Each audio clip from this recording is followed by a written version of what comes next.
Do you know the difference between going on a date with a normal girl and going on a date with an escort? First of all, an escort is a lady that exchanges services for money. I'm not talking about prostitution here. I'm talking about an escort. An escort can go on a date with a man and the man will pay her money. An escort can go on a trip with a man and the man will pay her money.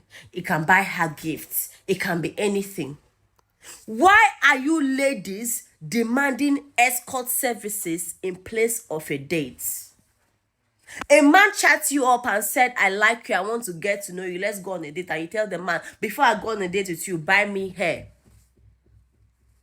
Before I go on a date with you, buy me clothes. Before I go on a date with you, give me money. That is what an escort does. Are you an escort? You need to choose if you're an escort or not, right? Because you don't want to sleep with this man, right? So we're assuming you're not into prostitution. You're just a normal lady. So if you're not an escort, you're not a prostitute. Why are you exchanging money for going out with a man that wants to get to know you? That's escorting 101. Go and Google it. Do your research. Some of you are acting like escorts, but you don't want to provide escorting services. And escort services must not include sex, but it does include it. And escort services can also include, but not limited to, going on a date, keeping a man company, or even a woman, depending if you swing.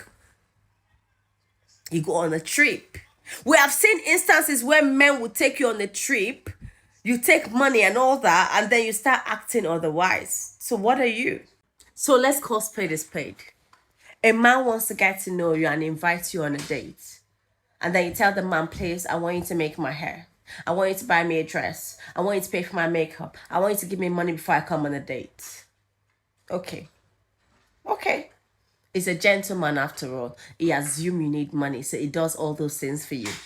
You get on a date. You want to go and pick the most expensive restaurant that you have stayed from 6 months ago. Restaurant that you know that you will not take yourself to. But that's the one you want to take the man to. Okay, let's just assume you like classy things. You see the menu that is in front of you, and guess what you want to order? The most expensive food on the menu. Are you craving it? No. Because you feel like you want to eat the man's money. And don't forget, some of you go on a date with a man that you don't even have interest to date. I thought a date is to get to know you. It mustn't be a place to go and eat food. Why do you make a date look as if it's an avenue to go and eat the food that you've never eaten in your life? Some of you will eat 3-course meal. You will eat starter, you will eat main dish, you will eat dessert, and extra 2 main dish. You see the table looking like this. You see a girl ordering steak, salmon, spaghetti, and she will eat all in your kro and you see her. When she's done eating it, she will now remember she has friends and family at home, and then she order 4 or 5 takeaways. Sometimes you don't even take permission from them, you just get it done. But if you and your friends go out to eat, you go and look for average restaurants. If you have the guts to go to expensive restaurants, you go there and pick cheap things from the menu. You're ordering pizza, shawarma, sausages. I see all of you. I see.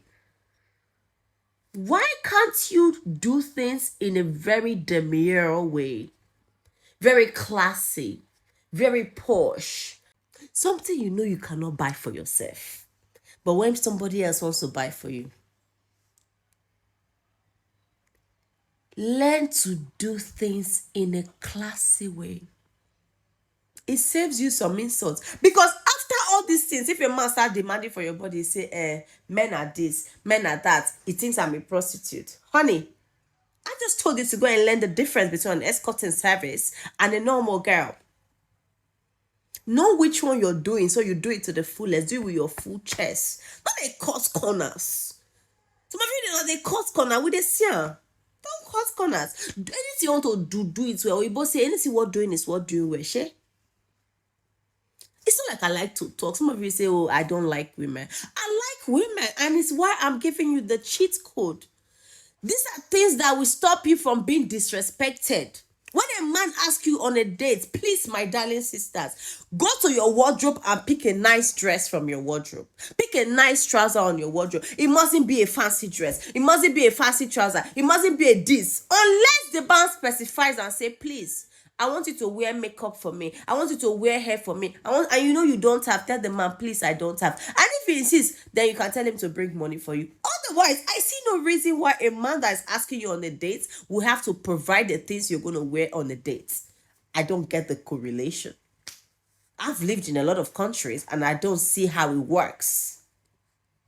Some men would even take you on a shopping spree if they wanted to. Let them do it for you. But when you start demanding these things, you're already giving the man avenue to insult you. At the end of the night, the man will tell you, can we go to my house? Can we go to my hotel? Can we go and do Netflix and chill? Because he expects that for the services that you are asking him to pay for, he wants something in return.